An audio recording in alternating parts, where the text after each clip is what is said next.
Mr. Chairman, I rise in support of H.R. 1, the Lower Energy Cost Act, which includes the Water Quality Certification and Energy Project Improvement Act. And that bill is the one that I introduced alongside my friend and colleague from Louisiana, Mr. Garrett Graves.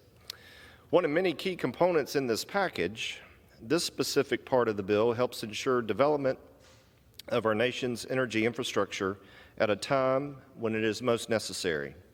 This is accomplished by clarifying that projects subject to Section 401 of the Clean Water Act are approved or denied based on water quality alone.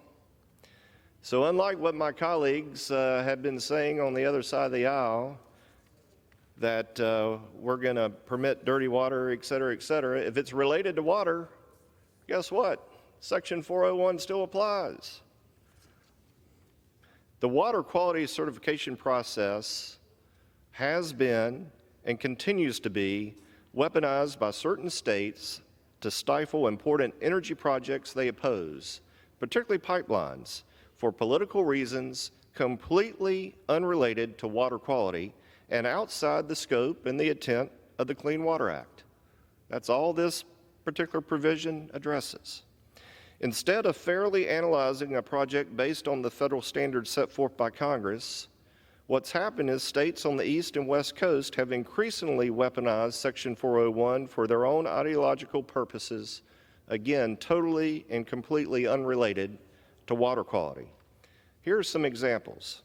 In my home state of North Carolina, the Mountain Valley Southgate project was denied, not because of water quality, but because the deciding bureaucrats hold an inherent opposition to the project as a whole. Projects in Washington and New York have been denied due to noise and cultural resources. Nothing to do with water quality.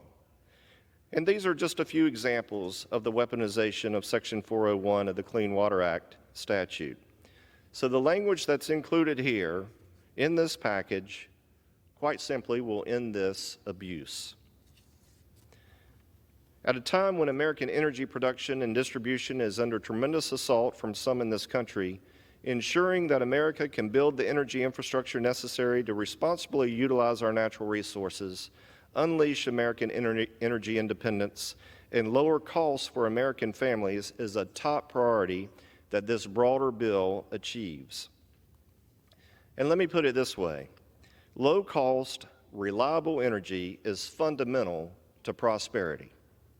It isn't the only critical aspect necessary for a nation and her people to be prosperous, but it's awfully hard for a nation to be prosperous without it. Low-cost and reliable energy helps America to produce more goods and therefore put downward pressure on inflation. And boy, do we need all the help we can get. It will enable America to be energy dominant again, increasing American strength abroad. And put another way, it's critical to our economy, our food security, and our national security. And that is why this legislation is so badly needed at this critical time in American history.